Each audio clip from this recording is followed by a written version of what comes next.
El día de hoy les voy a contar una historia de terror que les va a dejar en shock. Así que pónganse cómodos. ¿Por qué no agarren palomitas, popcorn o como le llamen en su país? En Paraguay nosotros le decimos pororó. Y escuchen lo que es este caso. Antes de empezar con este caso, te quiero contar que ahora todos los videos están en formato podcast. Lo que quiere decir que los podrás disfrutar en el auto, en el gym o cuando te encuentres haciendo cualquier tipo de actividad diaria. Busca mi nombre Polando en Spotify, Apple Podcast o en tu plataforma de podcast favorita. O más fácil, ingresando al enlace que te dejo en la descripción de este video. Tampoco te olvides de suscribirte al canal y apretar la campanita si todavía no lo estás para ver los casos criminales más importantes del mundo. Y como siempre menciono, un like tuyo ayuda muchísimo a que más personas vean los videos. Ahora sí, esta es la historia de Danielle LaPlante.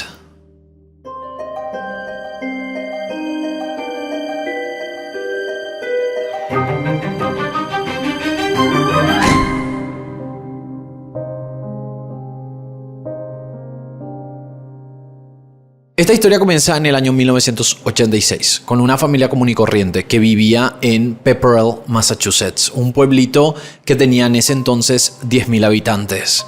La familia Bowen sufrió un gran golpe cuando la madre se enfermó de cáncer y luego de un largo tratamiento perdió la vida por la enfermedad. Su esposo y 2 hijas que la adoraban estaban devastadas y la familia estaba atravesando grandes cambios por esta gran pérdida. Las hijas, Tina, de 14 años, y Karen, de 9, estaban muy dolidas por la ausencia de su madre, entonces se les ocurrió una idea: hacer rituales de espiritismo en el sótano para tratar de comunicarse con su madre muerta. En la primera sesión no escucharon nada, pero desde esa misma noche empezaron a escuchar ruidos raros, específicamente golpes en las paredes de sus dormitorios que les despertaban durante la noche. Por un lado, ambas estaban asustadas, pero por otro lado tenían muchas ganas de hablar con su madre, entonces le preguntaban cosas y escuchaban golpecitos rítmicos en las paredes que parecían responder a sus preguntas, como una especie de clave morse. Al comienzo era divertido y les causaba mucha curiosidad. Los golpes seguían todas las noches y ellas hacían preguntas para tratar de probar que era su madre. Las hijas emocionadas le contaron a su padre, Frank, pero él no les creyó porque pensó que estaban atravesando un duelo muy duro, entonces estaban sugestionadas. O sea, no es que él creía que ellas mentían, sino que creía que los ruidos que escuchaban eran el clásico crujir de ciertas casas de madera y que como ellas estaban buscando comunicarse con el más allá, le dieron un peso que no tenía. En este sentido, yo le entiendo porque yo también llegué a jugar con estas cosas en pijamadas con amigos cuando era niño y siempre que probábamos hasta el más mínimo ruido nos hacía saltar. Cuéntenme si alguna vez probaron algo así, es bastante común creo yo cuando somos chicos, pero sigamos con la historia. Al comienzo los ruidos eran en la noche durante las sesiones en el sótano, pero después empezaron a pasar muchas cosas. Por ejemplo, empezaron a escuchar ruidos a cualquier hora en cualquier parte de la casa. Y de noche en las habitaciones los ruidos eran tan intensos que ya no les dejaban dormir a las niñas. Frank trataba de tranquilizar a Tina y Karen diciéndoles que estaban imaginando cosas por los rituales que hicieron, pero ellas sabían que algo andaba mal. Para este caso es importante aclarar que Frank estaba haciendo malabares para poder manejar a la familia. Frank acababa de enviudar con 2 menores a su cargo, por eso estaba trabajando mucho para tratar de cubrir los gastos de la familia, completamente solo. Es por eso que las chicas pasaban muchas horas solas en el hogar. Cada vez que salían y volvían a la casa, Tina y Karen notaban que había objetos que desaparecían y después de un tiempo volvían a aparecer pero en otra parte. Para que se den una idea, llegaron a encontrar muebles que cambiaban de habitación sin explicación alguna. Todo esto le contaron a su padre, pero él empezó a creer que ellas estaban moviendo las cosas para asustarse la una a la otra. Cada vez que las chicas le llamaban a su padre a mostrar lo que estaba pasando, él venía y no parecía haber nada raro. Este ser que se encontraba en la casa tomaba restos de leche y dejaba los paquetes vacíos a la vista. Usaba el baño sin estirar la cadena, comía comida, dejaba todas las televisiones de la casa encendidas y cuando ellas llegaban veían que los canales se cambiaban solos. A este punto la paranoia ya era total para Tina y Karen, que llevaban como 6 meses experimentando estos eventos sin explicación alguna. Al comienzo ellas estaban muy felices porque pensaron que era su madre, pero al ver las cosas más raras cambiaron de idea y estaban convencidas de que había una entidad diabólica que estaba embrujando su casa y ellas eran las culpables por abrir un portal y dejar entrar a este ser a la casa de la familia. Una noche en enero del 87, Los golpes en las paredes empezaron de nuevo. Tina y Karen ya sentían que se estaban volviendo locas cada vez que volvían a escucharlo. Esta noche en particular, los ruidos parecían venir del sótano en vez de las paredes. Cansadas de la situación, decidieron bajar a investigar. Con un cuchillo de cocina en mano, Tina y Karen bajaron y encontraron un mensaje escrito en sangre que decía: «Estoy en tu habitación, ven a buscarme». Apenas vieron esto, por suerte, las niñas salieron despavoridas de la casa a pedir ayuda a un vecino. Este vecino llamó a Frank contándole lo que pasó. El vecino les dijo a ellas que podían quedarse en su casa hasta que su padre volviera, y así lo hicieron. Este incidente nunca se explicó en la familia. Tina y Karen le juraban a su padre que no fueron ellas. Frank a esta altura ya estaba preocupado por la salud mental de sus hijas, entonces hizo lo que haría cualquier padre responsable y las llevó a terapia para lidiar con lo que él creía era un trauma por la pérdida de su madre. Después de esto, las cosas se calmaron por un tiempo, lo cual le hizo creer a Frank que la terapia estaba funcionando, pero poco después apareció otro mensaje. Esta vez el mensaje estaba escrito en el dormitorio de su hija mayor, Tina, y el mensaje decía: «He vuelto, encuéntrame si puedes».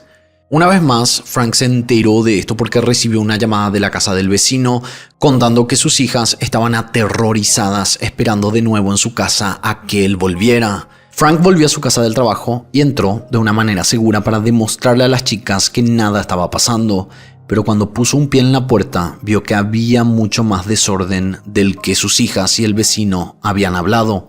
Alguien había entrado a su casa. Cuando Frank subió las escaleras encontró otro mensaje que decía: «Cásate conmigo». Al entrar a revisar el dormitorio de Tina, vio algo que no iba a poder creer. Había un adolescente en la pieza vestido como su difunta esposa, con una peluca rubia, la cara pintada y tenía un hacha en la mano. Algunos informes dicen que Frank intentó luchar contra él y evitar que escapara, pero no lo logró. Este adolescente era muy violento, entonces Frank salió corriendo y llamaron a la policía para que les ayudara. Hay otros informes que dicen que el adolescente los tuvo de rehenes amenazándolos con el hacha por un tiempo, hasta que Tina logró escapar por una ventana y correr a pedir ayuda a los vecinos. Lo más probable es que esto segundo haya pasado. Cuando llegó la policía, Frank y Karen salieron corriendo dejando al adolescente solo en la casa.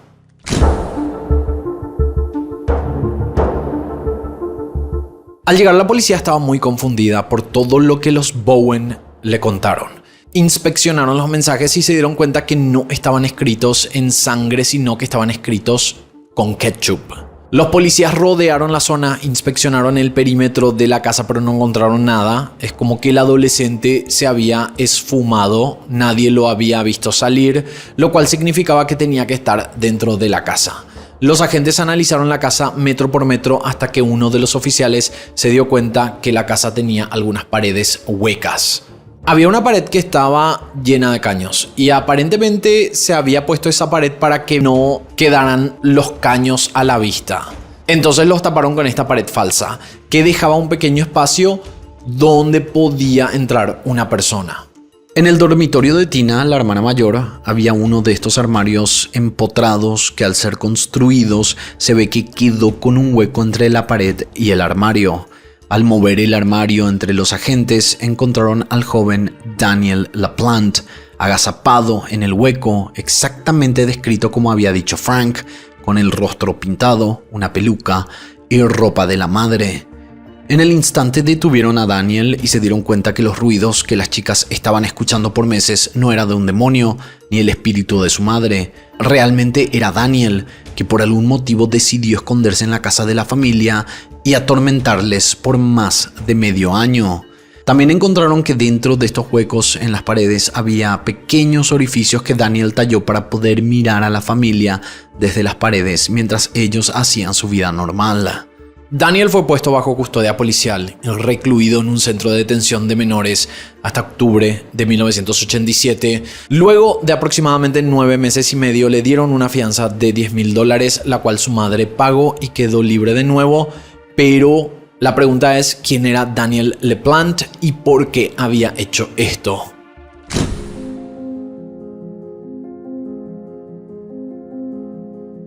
A raíz de la investigación salieron a la luz detalles que las propias víctimas nunca habían relacionado entre sí. Por ejemplo, cuando detuvieron a Daniel, Tina, la hija mayor a la cual él le pidió casamiento en el mensaje, le miró al rostro por un buen tiempo porque sentía que había algo familiar en él. Ella lo había reconocido.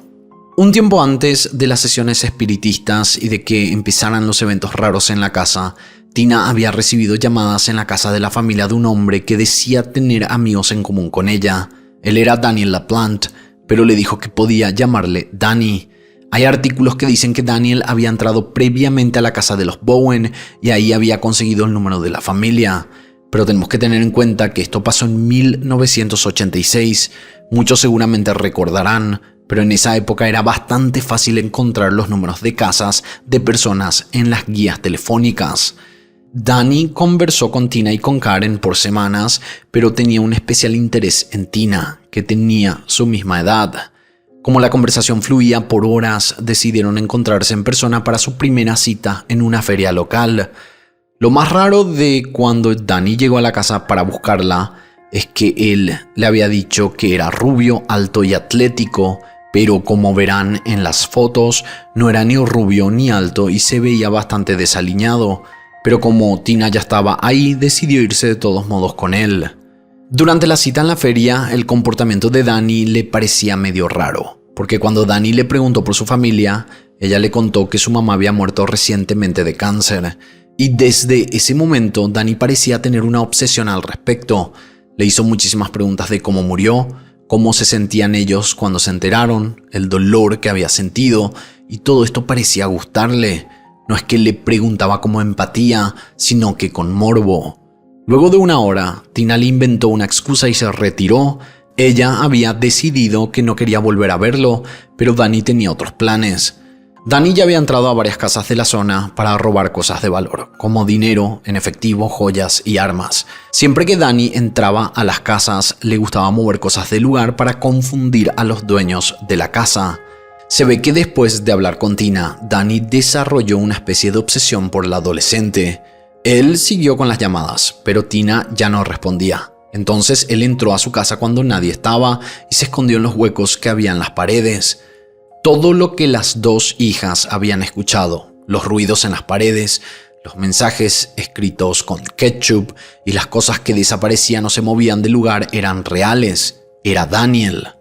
Al enterarse de todo esto, el padre de la familia, Frank, se sintió muy culpable por no tomarle en serio a sus hijas, pero tenemos que decir que es una historia muy difícil de creer y él también estaba pasando por un duelo muy fuerte por haber enviudado recientemente y tener que cuidar solo de sus dos hijas. Si bien esta historia parece un cuento de terror, lo peor de Daniel todavía estaba por verse.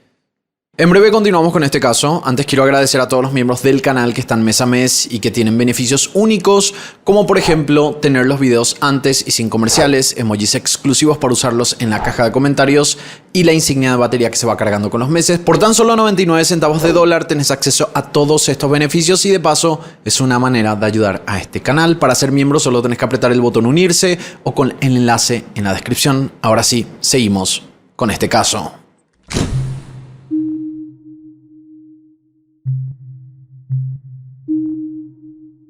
Daniel LaPlante nació el 15 de mayo de 1970. Durante su infancia sufrió abusos de parte de varios adultos, entre ellos estaban su padre y su padrastro. Desde chico tuvo problemas para hacer amigos en la escuela, a sus compañeros él le parecía raro y les daba miedo. Todos recuerdan que él se veía y actuaba de manera extraña, no tenía buena higiene y hasta los maestros veían que tenía dificultades en el aprendizaje. El chico Daniel fue llevado al psiquiatra y le diagnosticaron con dislexia y de adolescente fue diagnosticado con desorden de hiperactividad. Este psiquiatra, lejos de ayudarlo, se aprovechó de su posición para abusar de Daniel. Ya saben de qué manera. Esta crianza muy difícil le llevó a tener muchos desafíos y estar muy aislado, porque todos le tenían miedo. Decían que veían su comportamiento como violento y parecía haber algo oscuro en él. Durante este tiempo, Daniel empezó a entrar a los patios de los vecinos y robar objetos que encontraba tirados. A medida que el tiempo pasaba, Las habilidades de robo de Daniel mejoraban, al punto de que a sus 15 años ya entraba fácilmente a las casas y llevaba cosas como dinero, joyas y otros objetos de valor que encontraba.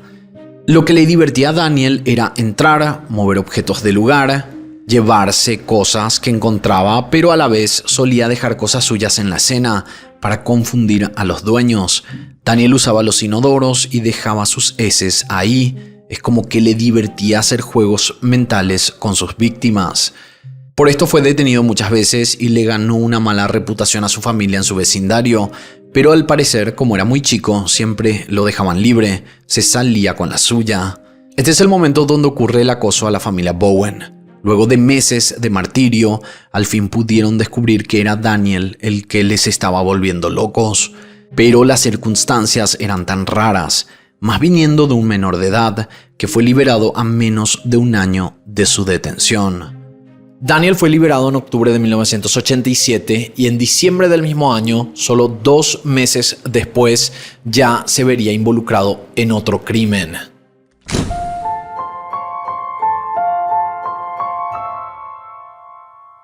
El 1 de diciembre de 1987, Andrew Gustafson llegó a su casa en Townsend, Massachusetts, a las 5 de la tarde luego de un día normal en el trabajo y encontró a su mujer embarazada y sus 2 hijos sin vida en su casa. Priscilla Gustafson, una persona de jardín de infantes de 33 años, había sido abusada y asesinada. Ella fue encontrada primero en la cama del dormitorio matrimonial. Los disparos fueron hechos a través de una almohada que quedó apoyada encima de su cabeza.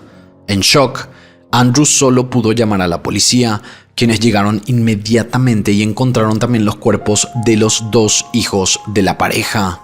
Abigail, de 7 años, se encontraba boca abajo en la bañera del baño de la planta baja y William, de 5 años, de la misma manera en la bañera del baño del segundo piso. Ambos niños murieron por ahogamiento.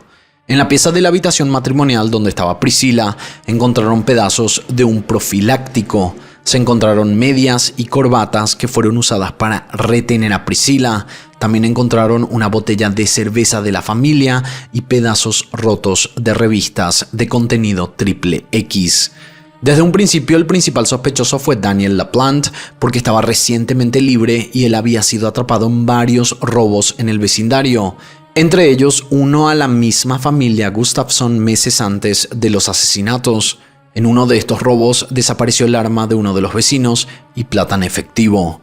Al día siguiente de los asesinatos, la policía apareció en la casa de Daniel y pidió hablar con él, pero Daniel se escapó.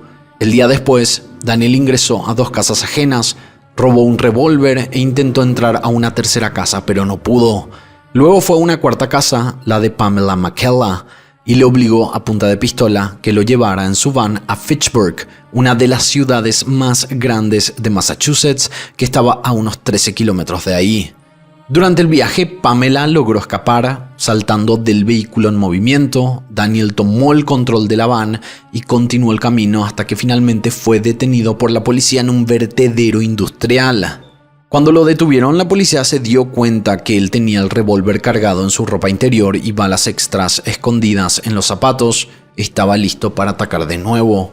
Unos días después, el padrastro de Daniel LaPlante encontró el arma homicida en la canasta de ropa sucia de Daniel y el hermano de Daniel testificó que le había visto con cientos de dólares en mano, siendo que Daniel no tenía empleo en ese momento.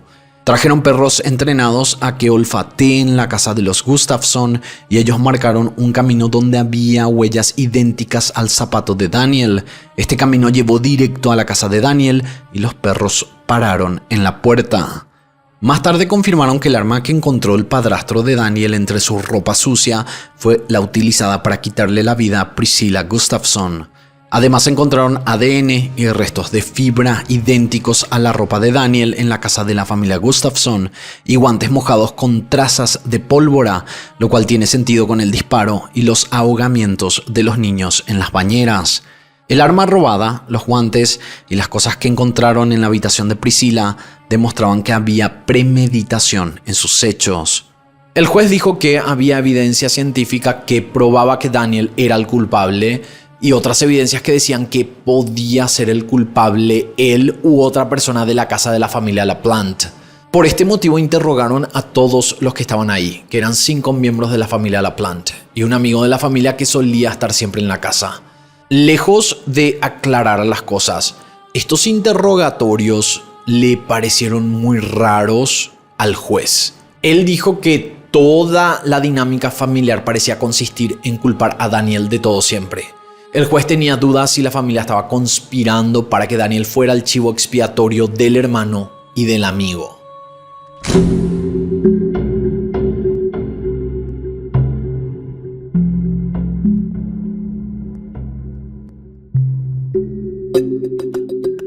A mí la verdad no me sorprende que todos le hubieran culpado a Danny, porque estamos hablando de un chico que, si bien era joven, siempre se metía en problemas con los vecinos y la familia tampoco parecía muy buena. Se nota por todo lo que Danny había pasado que no eran muy sanos y todo el vecindario prácticamente los odiaba.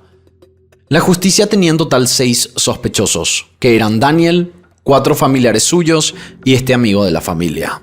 Todos tenían coartadas que no pudieron refutar, excepto Daniel, que simplemente dijo que estuvo todo ese día en su casa sin salir, cosa que nadie podía comprobar, entonces no había más dudas, tenían al culpable. En 1988, Daniel LaPlante se declaró inocente, pero fue condenado a 3 cadenas perpetuas a ser servidas de manera consecutivas por el asesinato de la familia Gustafsson.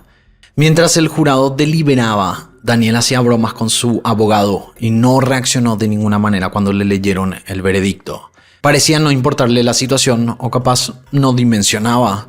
El jurado le dijo que decidieron darle la pena capital, pero como no había en Massachusetts, tuvieron que conformarse con que pasara el resto de su vida tras las rejas.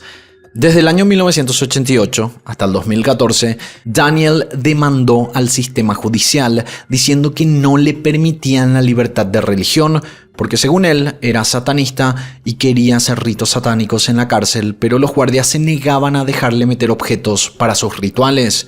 Durante todos estos años, Daniel LaPlante hizo varios intentos de apelar a su condena y conseguir la libertad condicional, pero ninguna vez tuvo éxito porque los análisis psiquiátricos demostraron que no tomaba responsabilidad alguna y no sentía ni un poco de remordimiento por lo ocurrido.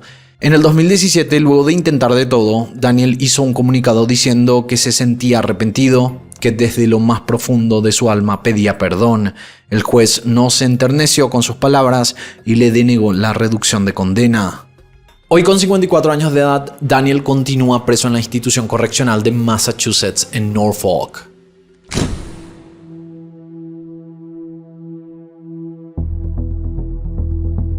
Para esta historia quiero hacer una aclaración muy importante, porque la investigación fue distinta a lo que estamos acostumbrados.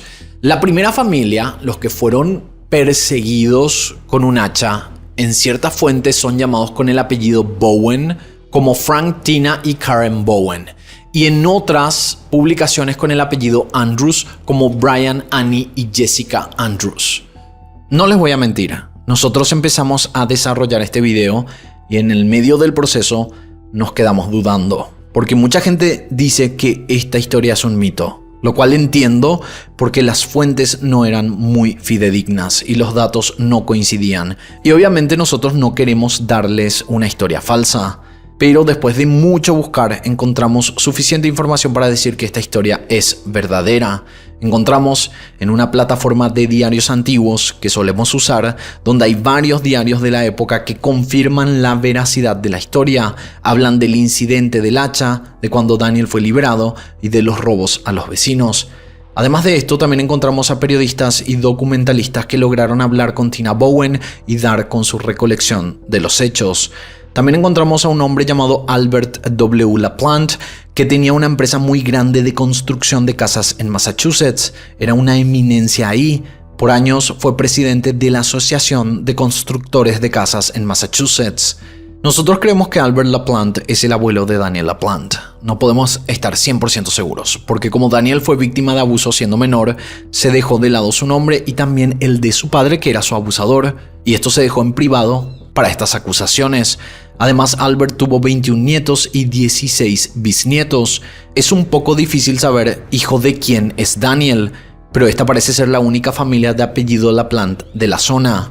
Si Daniel hubiera sido su nieto, esto podría explicar cómo supo que las paredes de las casas tenían ese hueco, si su propio abuelo construía todas las casas en esa zona. Esto también tiene sentido con el hecho de que él entraba y salía a robar todo el tiempo de las casas del vecindario con tanta facilidad. Respecto al cambio de nombres de la primera familia, nuestra hipótesis es que capaz ellos decidieron mantener su privacidad en el momento de los hechos, lo cual es entendible porque es una familia que pasó por mucho con la pérdida de la madre y luego todo lo que Daniel les hizo pasar. Quizás en ese momento se crearon los nombres ficticios para preservar la imagen de los Bowen. Hoy sabemos el nombre real de la familia, capaz algunos detalles fueron desvirtuados en el internet, pero sí sabemos que esta familia a la cual Daniel aterrorizó con un hacha existe. En el momento del ataque de Daniel LaPlante a la familia Bowen, los policías estaban tan confundidos con el caso que no supieron ver el verdadero peligro que era Daniel para la sociedad. Lo que en ese entonces parecía ser un adolescente rarito obsesionado con una chica, terminó siendo un asesino serial convicto. Tina Bowen, al escapar, logró salvar a toda su familia de un asesino. Lamentablemente, por el hecho de que Daniel era menor, sus actos no fueron tomados en serio y la familia Gustafson perdió a 4 miembros, a Priscilla, William, Abigail y el bebé aún en la panza de Priscilla. Así que ya saben, si alguien les dice que esta es solo una historia de terror, pásenle este video. Este caso, que parecía ser paranormal en un principio, terminó siendo criminal. Me recuerda mucho a lo que dicen las abuelas: no hay que tener miedo de los muertos, sino de los vivos. Hasta aquí el caso del día de hoy. De esta manera nosotros nos encontraremos en la próxima historia.